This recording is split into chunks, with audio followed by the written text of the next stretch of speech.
So we are going to start with Kaycee. And my question says, tell us about your most recent book, or you can talk about, if it's a series, like I know yours is, Kaycee, you can talk about this series. Okay.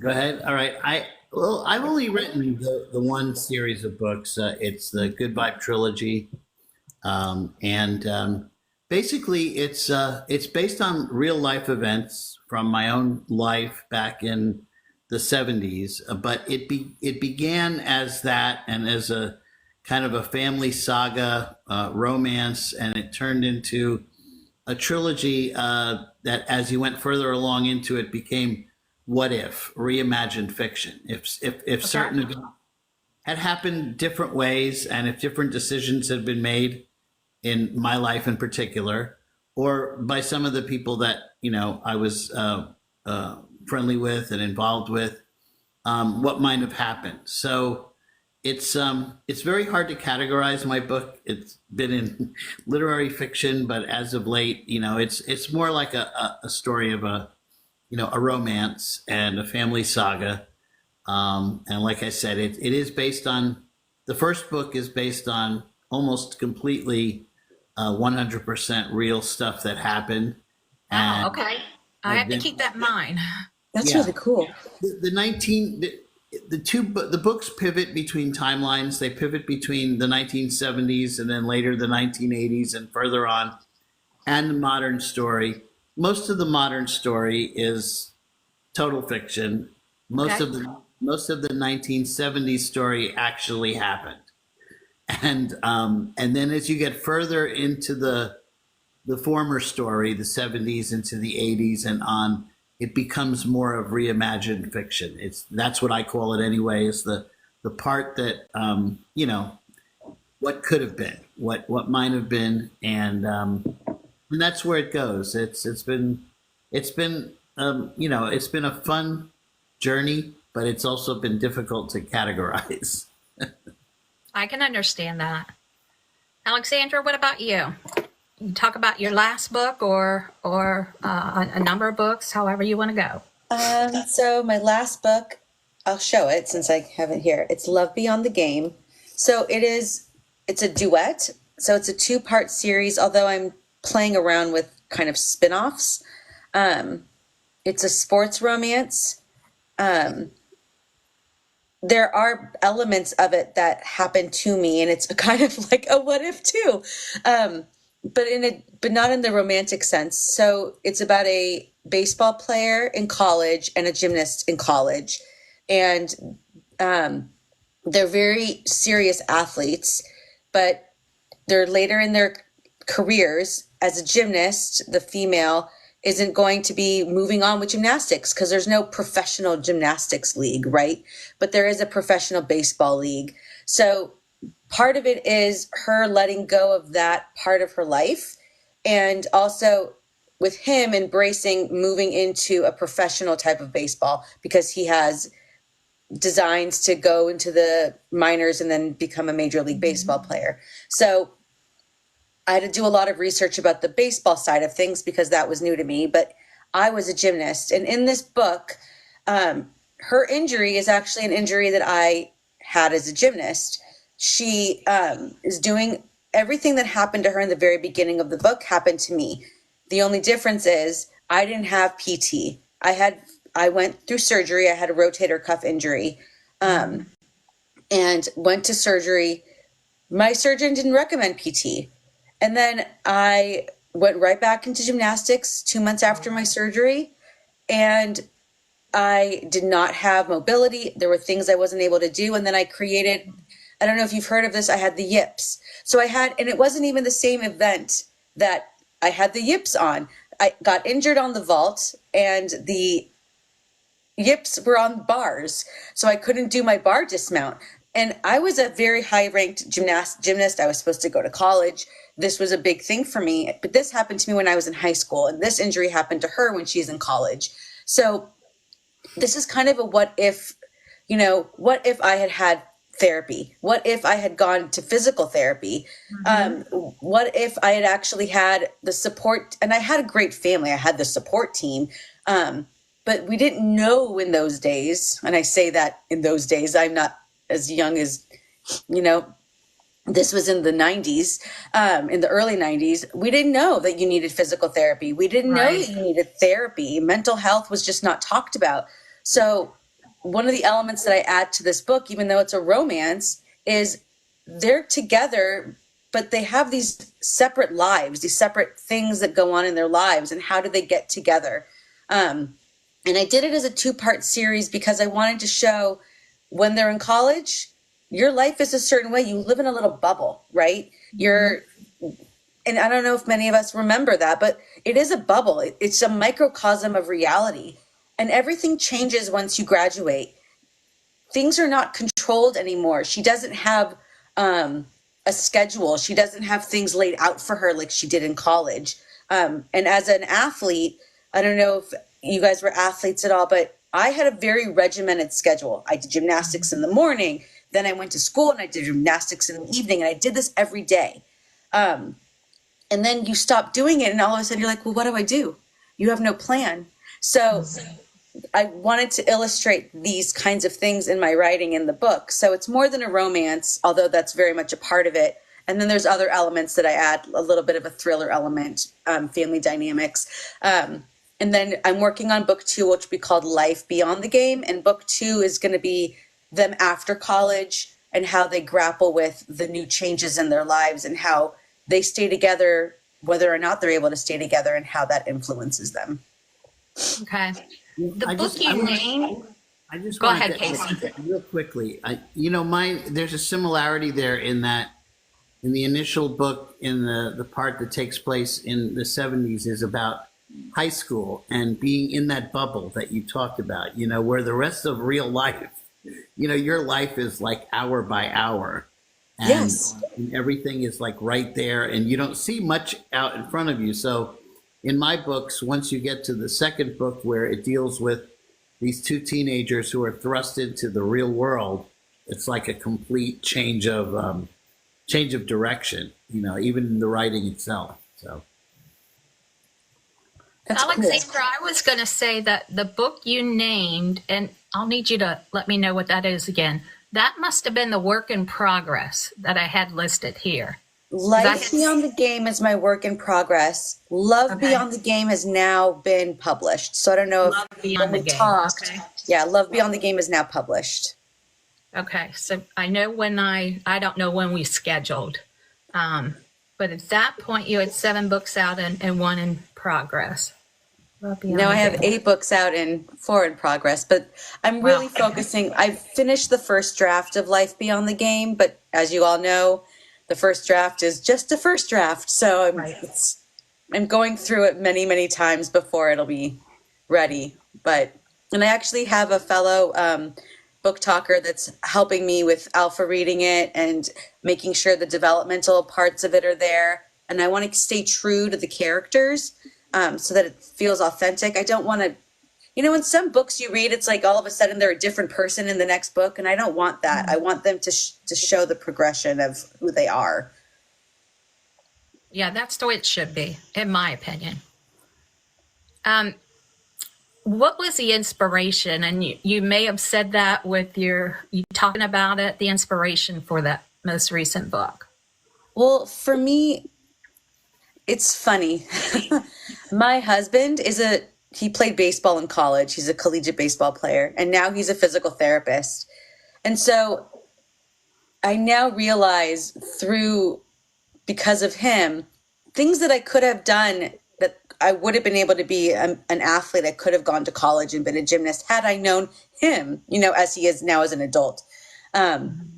So he kind of inspired me to write this as a what if, because with respect to the gymnastics part, the rest of it is all fiction. So be very clear, like none of that other stuff happened. But in a sense, it's kind of like if he had existed for me at that age to tell me, go to therapy, go to physical therapy,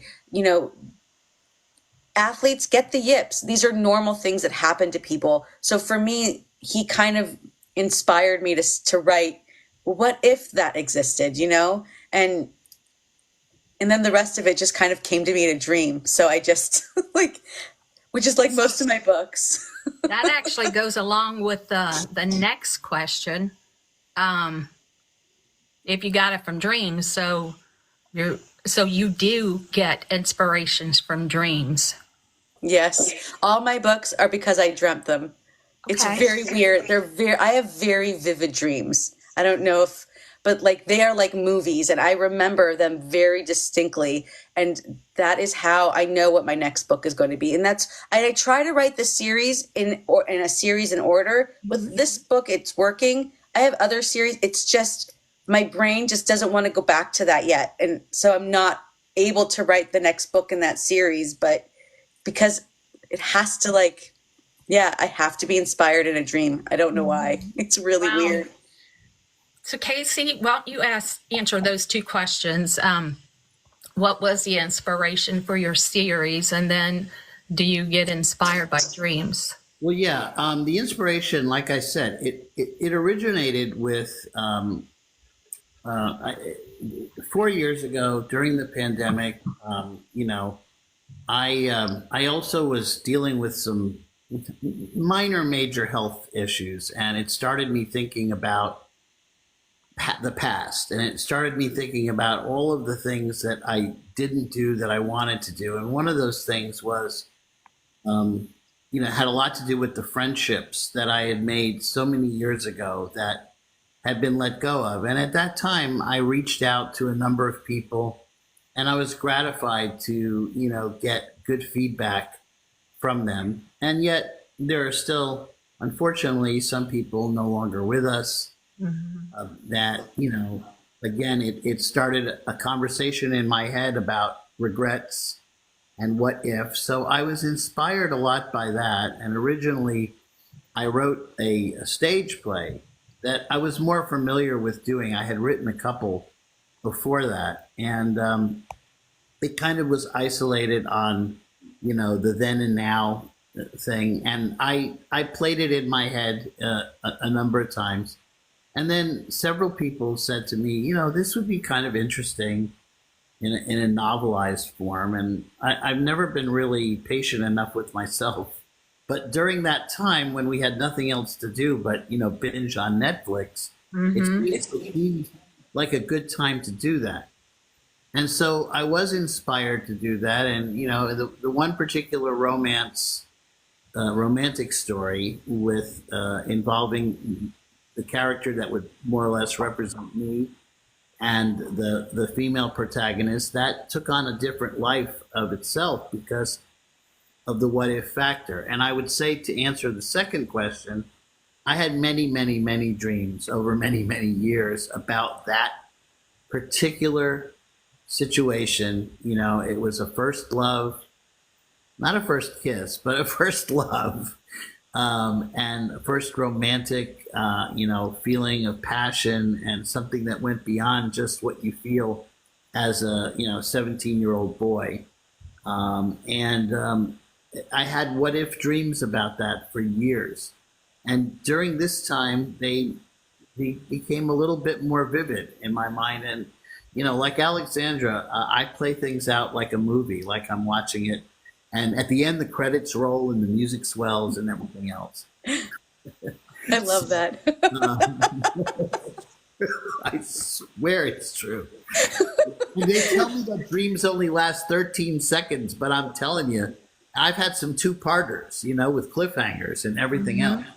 And their music, that there's a soundtrack. Yes. Soundtrack.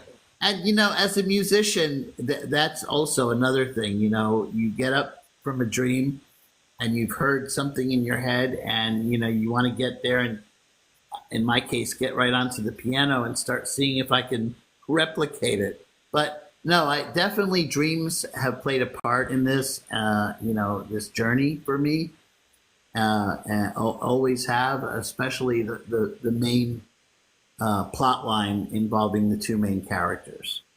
That's interesting that both of you said yes to that. That typically doesn't happen. And We have a lot in common. It's really funny. it is funny. I'm already seeing that here. Oh, I you should want see, to you should talk see my about the. gymnastics tapes. They're great. No, I love watching the Olympics gymnastics, but I wanted to ask you, Alexandra, when you said the yips, is that what? And I can't think of her name. The goat of gymnastics. What's her name? You're talking about, oh my God, don't do this to me. Mary Lou Retton. No, Mary Lou that's the 70s. Oh, the one that's been she was in this past Olympics, and Oh. I cannot think of her name right now. Oh, Simone. Simone Biles. There we go. Yes. Yes. Last year the last Olympics, she got the yips. Okay. Right. Sometimes there's no rhyme or reason to why an athlete gets it. It could be something else in your life that's going on that causes you to have a mental block. But and she really, in a way, she kind of inspired me too, because she went to therapy and she talked about it, and she wasn't afraid to say mental health matters with athletes, and their mental health is important too. They're not machines. And in a sense, when I did gymnastics, it was move through the pain. Don't just ignore the pain, get through it. And now my daughter's in gymnastics. She's very little, but even the way that they coach her and push her forward, it's very different than how I was coached. Although I had phenomenal coaches, I will not disparage any coach I ever had. I loved them.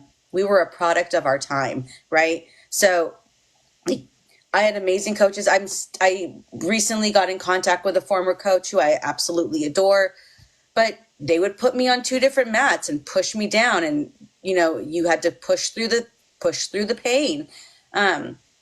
But Simone made it so they know you don't have to do that anymore. Therapy is important, and it's okay to step back and say, I need time for myself. And I hate that she did that for herself, and many Americans were really upset with her. Yeah.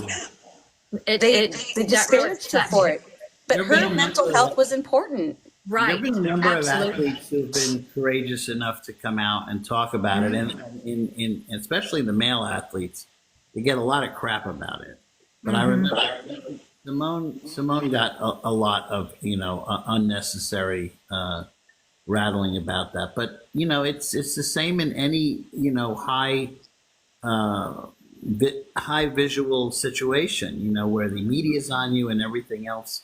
I've seen musicians and actors, go through it, and it's easier for them to talk about their therapy and what they go through than it is for athletes, because athletes, like Alexandra said, are just pushed to work through it, and it's not always the right way to do it.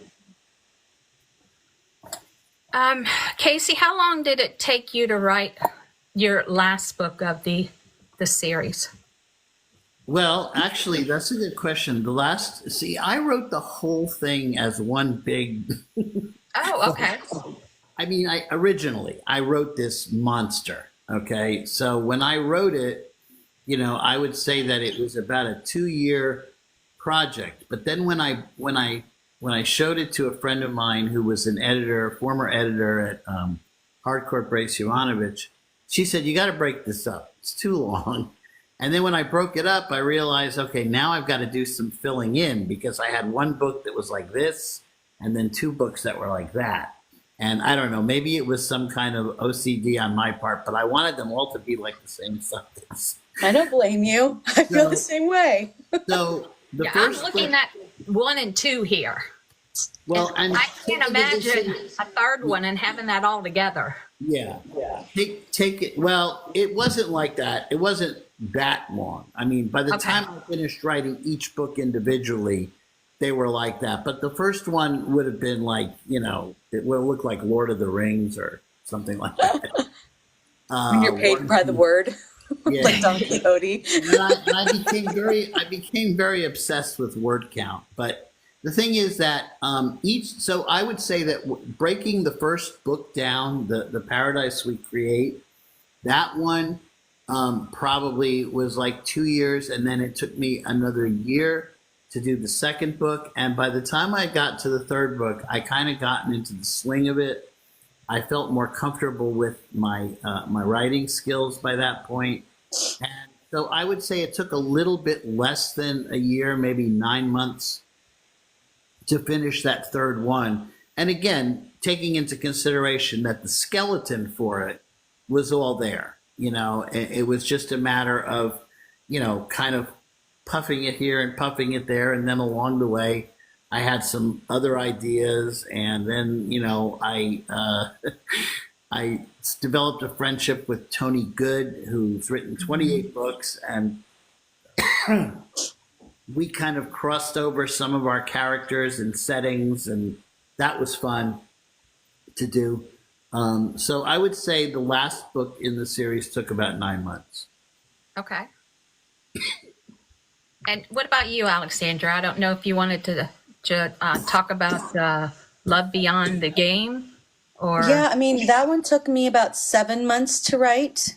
And then obviously book two, I don't know yet how long that's going to take.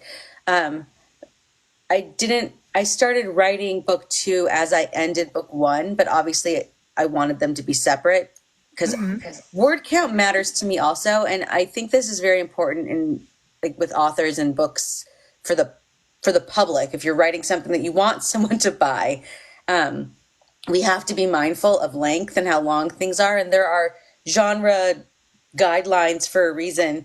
So I'm trying to stay within that margin of error, to be honest. But as I'm writing book two, I'm finding the skeleton is now there, but yeah, I'm finding I want to add different things, and there's like holes, and I don't know, that one might take a little bit longer. I want it to come out in March and have it be a 6-month book, but I don't think that's going to happen.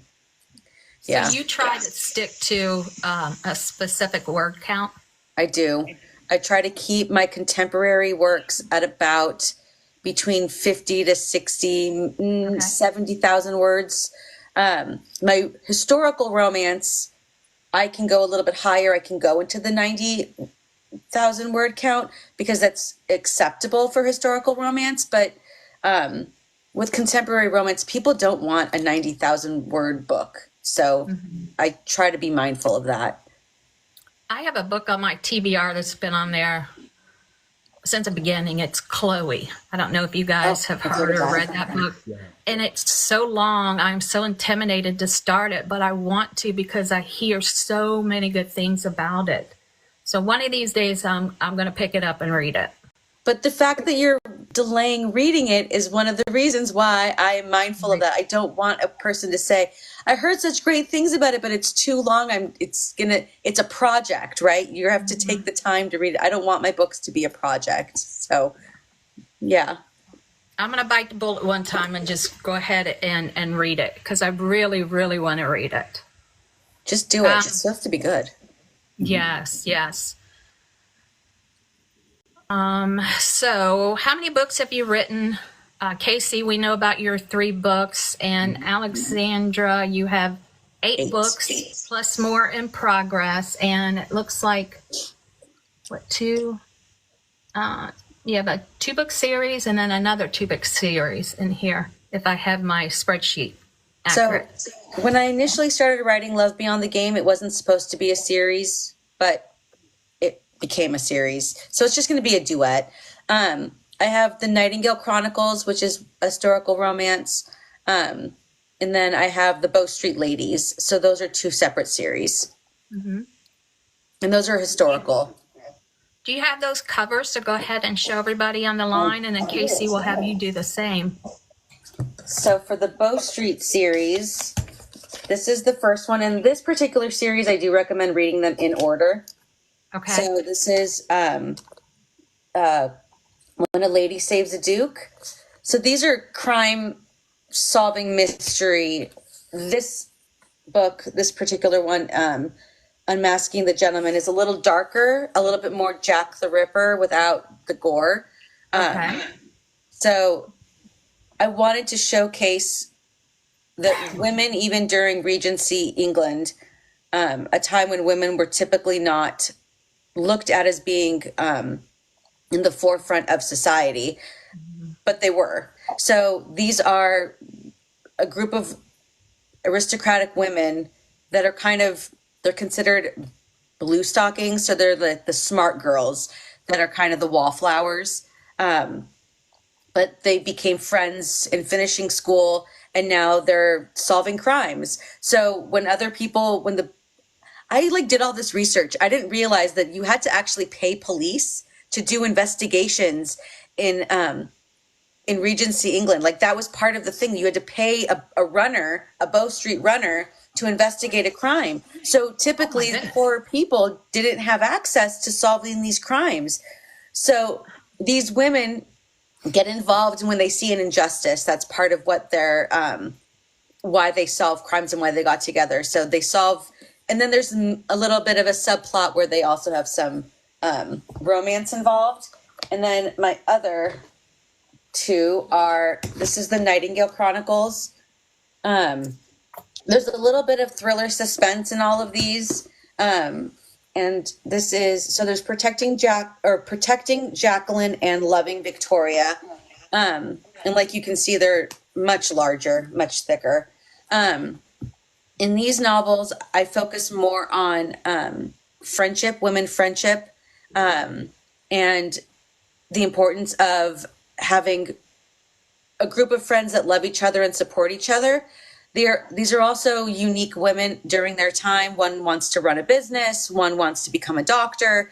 The girl who wants to run a business, her aspirations can be fulfilled. The girl that wants to be a doctor, that's not an option for her. That's not something that is available to her. So she ends up falling in love with a man who supports her, and she ends up creating a business for herself where she does alternative medicine to help people. So she goes through apothecaries, and she befriends a doctor, and he also helps her so that she can kind of do the things that she wants to do, but unfortunately it's not at the forefront like she would want. So there's a bit of her having to accept the way things are while still trying to move forward with what she wants to do. And she was lucky enough to find a man who is supporting her. So those are the kinds of books. All of my books are kind of about that. I want female empowerment. I want women to feel like they don't need a man to do the things they want to do, but they need support. They want someone that loves them. They want someone that encourages them. And that's kind of how all of my books on romance, it's the forefront of all my novels. Exciting. So Kaycee knows that his books are on my TBR, and I have yours added as well, Alexandra. So Kaycee, let's see your covers. Well, yeah, this is I think I told you, Mabel, when I sent you the book one, that you were going to have a collector's item because I recently changed the cover. The original cover was it had meaning to me. But one of the criticisms that I got early on was that it was just too plain and too basic. And, as time has gone on, I've seen the reason behind it. So I redesigned it, and I'm pretty happy with this one. It's got the little silhouette there. The second book, I will never change because my granddaughter actually did the artwork that's in the front. And it might be hard to see on TikTok here, but it's a silhouette of a guy and a girl, and the girl's a little taller, which is actually what it was in real life. But that's book two, and book three, which is The Legacy We Embrace, is the one that just came out. It's got a beautiful photo. Oh, that's beautiful. Of actually, Yes. This is an actual photograph taken by a very good friend of mine's daughter, and it's a moonshot over the Atlantic Ocean. Oh, Gorgeous. So it's beautiful. It is and beautiful.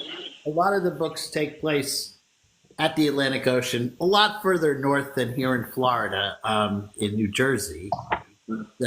Same moon. So There's only one that I know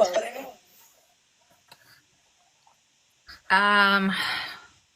Kaycee, did you mention that you had a book in progress? Yeah, I've got a few exciting ideas and projects going. I have one that I'm currently writing called Vodka Platonic, and Okay. it's a different kind of approach to. I wouldn't call it a romance, but it's definitely a relationship book about two people who develop a very close bond working together, and it's also again going to be another one that's based on real life, but a little bit more in modern times. And I've been working on a collaborative idea with Tony Good. Tony's like I said, written about 28 books, and she's probably got like 43 in the fire that she's Wow. yeah. 43 more? No, 43 is my number. I always seem to pull Okay. that number out of somewhere. But she's got a lot. And, she'll all of a sudden leave one project and start working on another. But there was one book that she sent me the for, and she wasn't 100% sold on it. And I said, well, let me see what I could do, from this end. And so anyway, we've got that little joint effort going. And then I have two other projects that I've been outlining. One's a dystopian thing, and I don't know. It's going to be hard for me to do a reach like that, but I've got a lot of ideas. And again, it's one of those things that I see in my head as a movie. Mm-hmm. And then I have another story that's just recently come to me as the result of my 90-year-old father, who used to be, well, still is an attorney, not practicing, but he told a story at his 90th birthday party the other night about a criminal case that he handled. And I found it fascinating. And, again, years of watching, Law and Order and Lincoln Lawyer and things like that. I started on the train ride home from South Florida.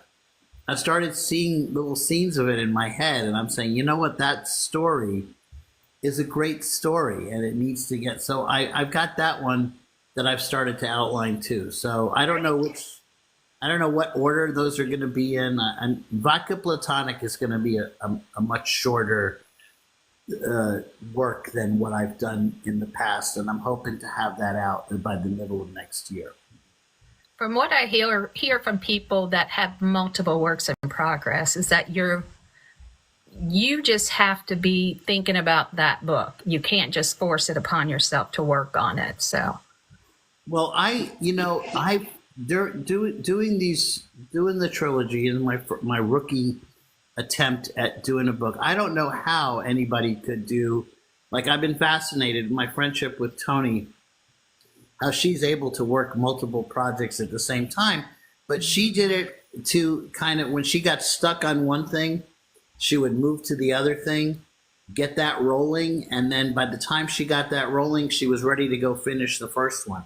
So I'm not quite there yet, but I certainly can see where there's a benefit to have certain things going. It's like anything else. If you're watching a television series and you're binging it, and all of a sudden you say, okay, I need a break from this. Let me go watch the Real Housewives of Midland, Texas or something. oh, no Real Housewives for me. Don't even watch that. And then right away, those shows are ridiculous to me. Right away, no, I know. Me too. Right away, it shakes you back to the thing that you were watching. So, Alexandra, you mentioned your work in progress. Did you have anything additional to add to that? Yeah, so I'm working on Life Beyond the Game. Mhm. Sorry, my daughter, and I don't like her being on camera because she's very young. I'll just give her a quick hug, and then you can go. Hug, and then go. I love you. Bye.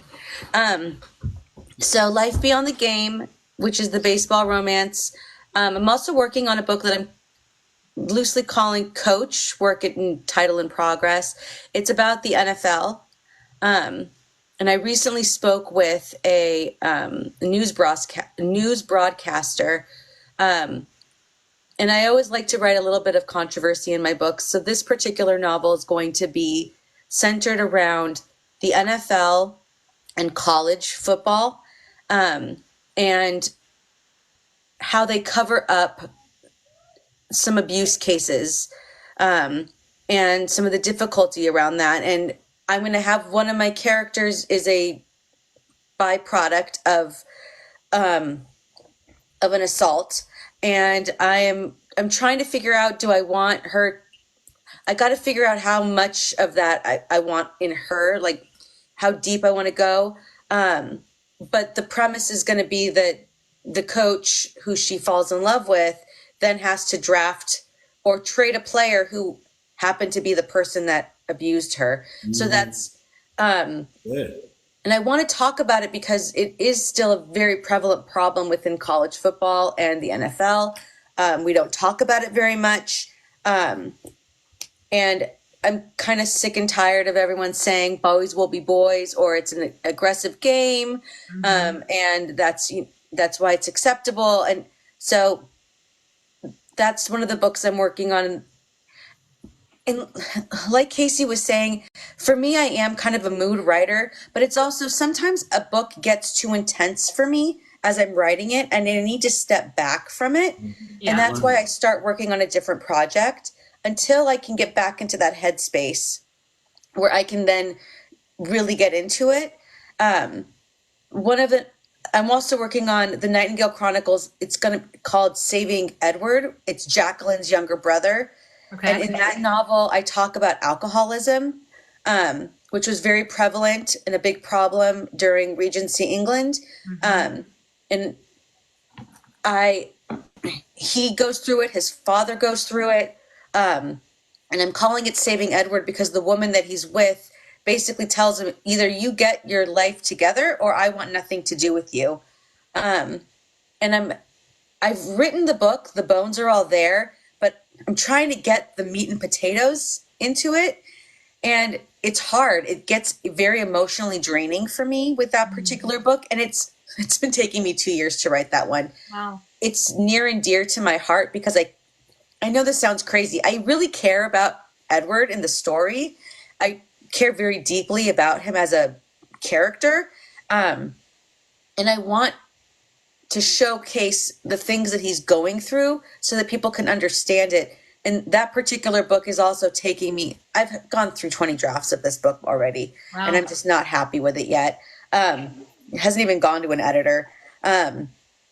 But so, yeah, that one's really tough for me. And then I'm working on book 4, or the 4th book is book 3 of my Bow Street Lady series. It's going to focus on Emily, the other Bow Street. So each book focuses on one of the Bow Street ladies, and in a separate crime that they're trying to solve.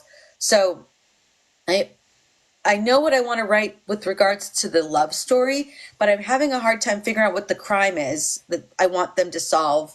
I want it to go deeper than where I'm currently at. So that one's taking me some time. So that's why it takes me so long to go through these books and why I'm doing so many, because as I focus on them, it's like I'm a mood reader. I'm going through these different stages while I'm writing. And so until that inspiration comes or I'm able to focus on that particular issue, then I can get back into that book. I'm just learning how, this is going to be, because I've been so focused on the trilogy for the past 4 years, this is going to be a new exercise for me in utilizing this as a way to combat, writer's block, because I got there so many times with the trilogy, and, the idea was, well, do something else. But, having been a big procrastinator throughout my whole life, I was afraid that if I did that, I was going to be in trouble. But now that I'm looking at these separate projects, I'm hoping that I'm going to be able to bounce a little bit, and use it as therapy, as writer's block therapy, to go from one thing to the other. Okay. I use music for that, Kaycee. Just that's really helped me. Sometimes a song will inspire me or relax me or get rid of some anxiety. And I also play the piano, so sometimes I'll just sit and just tickle the ivories, as they say. Yeah. Just to get out of my own head. Yeah, I have the piano and I have my conga drums right next to it. So when I'm really feeling aggressive, I do the Ricky Ricardo thing. And Okay. I was going to say Matthew McConaughey. See, I go way further back than you.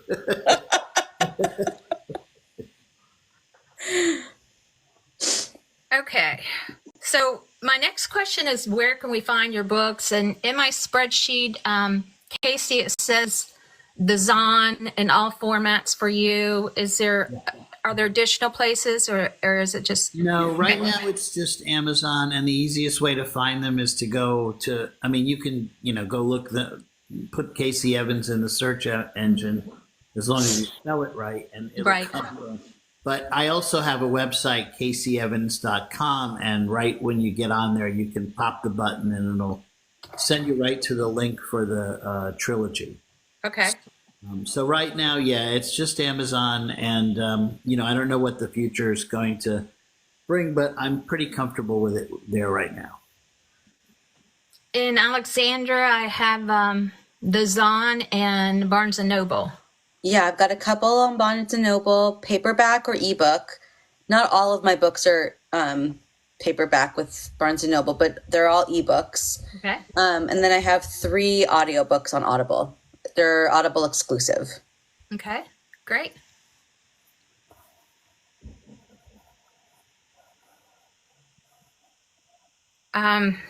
Alexandra, we'll start with you on this. Have you received feedback from a reader that really touched your heart? Yes. I'm very fortunate, and I don't know if she's still on this call. Her name is Roxy. She started reading my books, and she reached out to me personally. It wasn't just a nice review that she left me. Hi, Roxy. Hi, Scarlett. And it moved me because she was just so kind. And I talked to her a little bit about this today. I was going through some imposter syndrome where I was having moments where I'm like, maybe I'm not good at this. Maybe I shouldn't be writing. I'm okay with failure. Like, I'm okay not being great at something as long as I know that I tried my hardest, right? For me, that's how I was raised.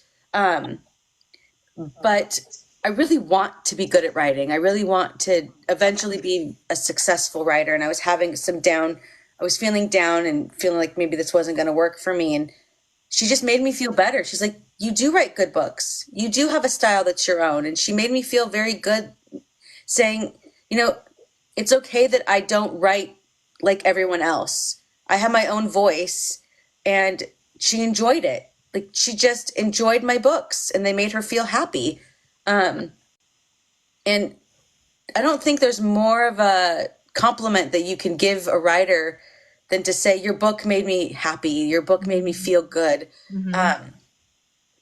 And it just sits with me. The book talk community has been pretty amazing. I think I've been very well supported. And so, yeah, it makes me feel, oh, Scarlett, thank you. I don't have a huge following, but those that have read my books, they seem to like them, and they make me feel like I'm doing what I should be doing, and I should be proud of it. So, and Roxy reminded me of that. So, yeah, I don't know how to articulate it any better than that. Roxy, thank you so much for doing that. Kaycee, what about you? Well, I'm fortunate, and I don't have a large following, but I'm fortunate to have a very nice core group that have been very supportive of me. Two in particular. One, a message that I got, not in the form of a review, but in the form of an email from somebody who is actually represented as a character in the book, who thanked me for bringing that part of our lives back. Oh. To reviving that, and in particular, our female protagonist Yo-Yo, who seems to be everybody's favorite character in the book, including mine, and said, she is, so long out of the picture, and bringing her back and bringing those memories back, and that touched my heart. And then there was a woman who was a nurse during the late 70s and into the 80s, a young nurse in that era of dealing with the first cases of AIDS. And this is one of the issues that's covered in the second and third book as we get into the 80s and 90s. And a lot of people don't realize the environment that we were in back then because of so much that we didn't know. Mm-hmm. The AIDS virus and how it impacted society, and it impacted some people in society that that weren't. It wasn't the stereotypical person, who was getting involved with it. But there were some real hard times back then for people who were dealing with that. And she said, "You really hit the mark on that," and it made me remember those times and the challenges that we had, and so I was very touched by that, because a lot of that was through my own personal experience at that time in my life, being a social worker and dealing with people who were suffering and eventually AIDS. So yeah. Mm-hmm. I love those stories, both of them. Thank you for sharing. Kaycee, where's your favorite place to write? The funny thing is, I have like 2 or 3 little desk areas throughout my house, and different computers and laptops, and I alternate around. I can never seem to find. But in the case of 2 of the 3 books, I actually did a what I call a staycation, where I actually picked everything up and sequestered myself in a motel room in a comfortable place near the ocean in both cases, and just got it done. Good. So if I had to pick that's my favorite place, I mean, I've enjoyed, writing, anywhere I am, and I've done it everywhere from Starbucks to, my right on my bed. But getting things done and just, laser focused, there's nothing better than to take yourself away from your normal environment, mm-hmm. and just, and that's what I did a couple of times, and it was very effective. Great. Alexandra, what about you? I think my husband would say the car. Sometimes a song will come on and I get inspired, so I pull out my phone and I start typing on my phone. Mm-hmm. I'd say the bulk of my writing is done at my desk, where I'm sitting right now. But yeah, I will write anywhere. I've written at a concert. I went to a concert, and the music, like something about a song inspired me, and I brought out my phone and I just started doing it. I started writing, and all my friends are like, "What are you doing?" I'm like, "Shh!" I need to focus. The song. I was at the Goo Goo Dolls. I know this is gonna age me. I went to a Goo Goo Dolls concert. There was like a throwback concert, and one of their old song, "Iris," came on, and it just, something about it made me want to write. So I started writing. I don't even remember which book I was writing at the time. I know it was probably Where Life Takes Us. But it just, something about the song made me want to finish something that I was blocked on. And so, yeah, I'll write anywhere. But I think the bulk of where I write is probably where I'm sitting right now. Okay. Let me just, I'll add that, people like to knock technology, but I don't know what I would do without the little keep notes function on my phone. And I can't tell you, half of the story of the Good Vibe trilogy takes place in the Good Vibe Lounge. And I just finished 19 years working at the bar that I work at. And so right in the middle of something happening at the bar, I all of a sudden got these ideas, and I ran off to the side with the phone and started dictating into it, because I got a great idea for, a quick line or something humorous that I wanted to include in the book. So thank goodness for that. Okay. Kaycee, have you ever experienced writer's block? And if yes, how did you get through it? Yeah, it was really difficult, because what we're talking about now, about having other projects to work on, was difficult. I tried music and everything, but I think that at the time when I ran into those problems, I would just step back from it and just give it a little bit of a rest because my mind was working, overtime on it, and I was trying too hard. So the best thing was to give it a rest. And so what I did is I started reading other people's work and in totally different directions than my own. I think that's how I got into reading a lot of Tony Good's books because hers are paranormal and stuff like that. So taking myself out of this world, I would have to say that reading helped with that. And then all of a sudden something would click, and boom, I'd be back into it, and I'd be fresh, and that was good. Yeah. So just taking that break. Yeah. Alexandra? Yes. With saving Edward, I'm still blocked. It depends on the book.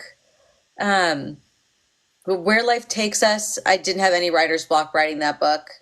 Life Beyond the Game, not having writer's block. I think the more intense the story, I don't know if it's writer's block so much as that it's almost like a brain block. Like I want to write about things that are real, but sometimes it's very emotional. So I don't know if you experience this yourself, but I'll write and I'll cry. Like my books will make me cry. Yeah. And so if I get to that point, I know I need to take a step back and just say, okay, this is getting too real for me. And I use music. I was having some writer's block, and I was listening to the Indigo Girls, an older song, and it just calmed me down. It just was like chill, relaxing. And once I can get to that space where I'm not anxious anymore or worried about it, I can't fixate on it. If I fixate on it, then it won't come. Like my brain is like, no, like let it go. And once I let it go, then it comes to me. So I can't force it. But that's why I like 4 projects, because if I'm blocked on one, I can move on to the next. I'll give credit to music too, in that, throughout my books, throughout the trilogy, I tried to stay with the music that was going on in the era that I was writing in. And it's a big part, especially of the first book.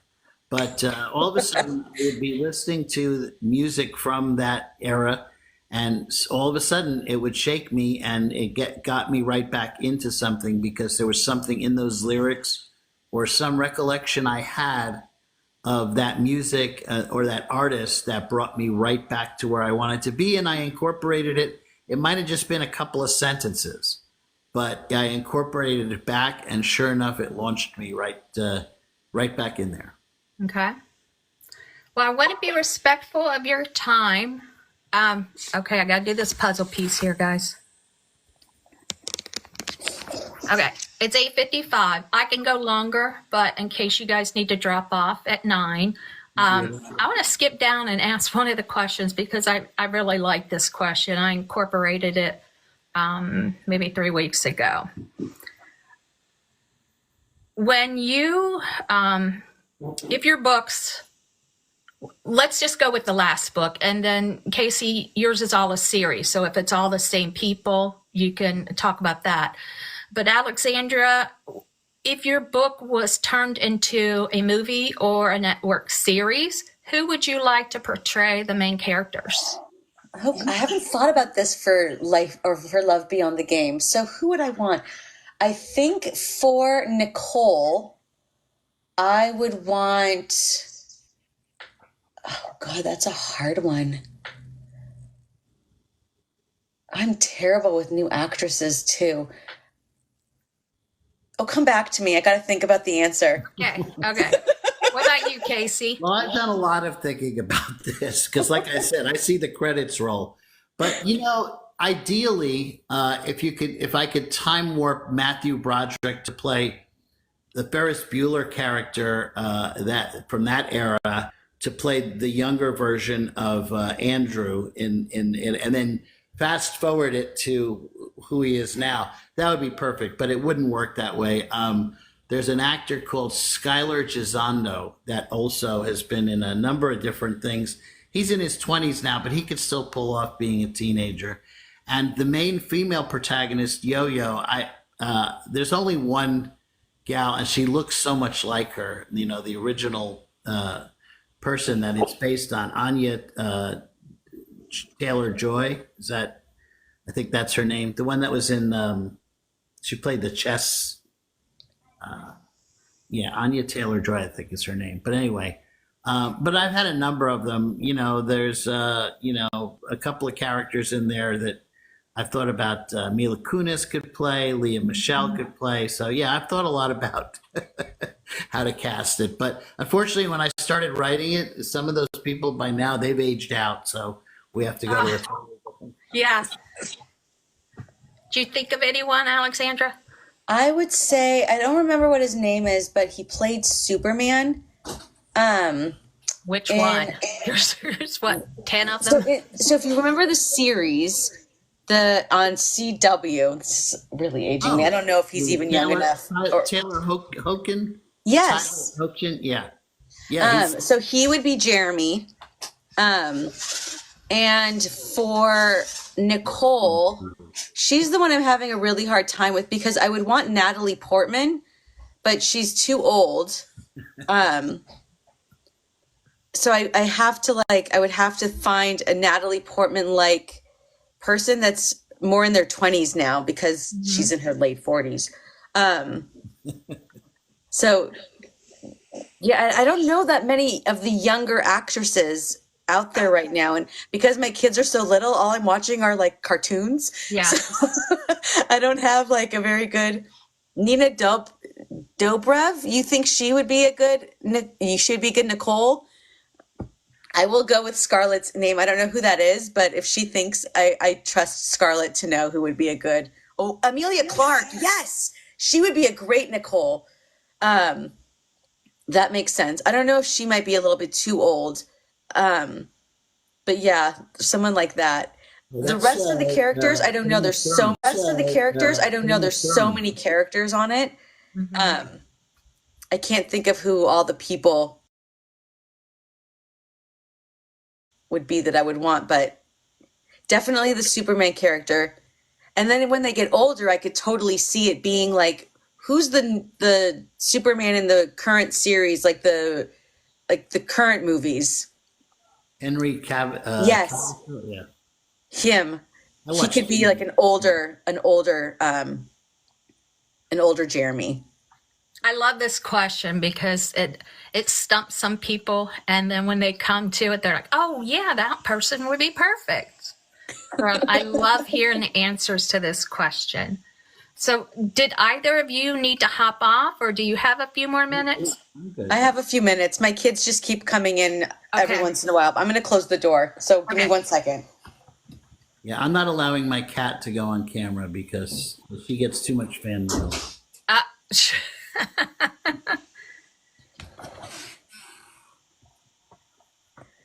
I'm back. Okay, so what task do you dislike most about being an indie author? Alexandra, we'll start with you. Marketing. Yeah. 95% of the people give that answer. I'm a creative person. I'm not a marketer. It takes a special kind of mind to do this work. I give a lot of kudos to people that do it for a living. I'm trying my best at it, but yeah, I want to be a writer. I didn't want to be a business person, but little did I know, joke's on me, I'm running a business. Like, who knew? But yeah, short answer. So Kaycee, is that your answer as well? Yeah, my answer is the same, and I feel the same. I feel like this started out as a work of therapy for me, to deal with the past, but it developed a skill that I've always felt like I wanted to develop as far as writing goes. So when I get tagged by people all the time about, well, how are you making any money? I'm not, I'm not making any money. I want to pay the expenses that I've spent to do this. But other than that, it's an art thing. But I do want the book out there, so marketing is necessary. I haven't found the right formula on it, but eventually, I'm sure I will. Hopefully, we all will one day. But you know what? It doesn't. I was listening to another author who was on TikTok. It doesn't happen overnight. It's not like wake up one morning and you're a best-selling author. I mean, that does happen for some people, but it's not the norm.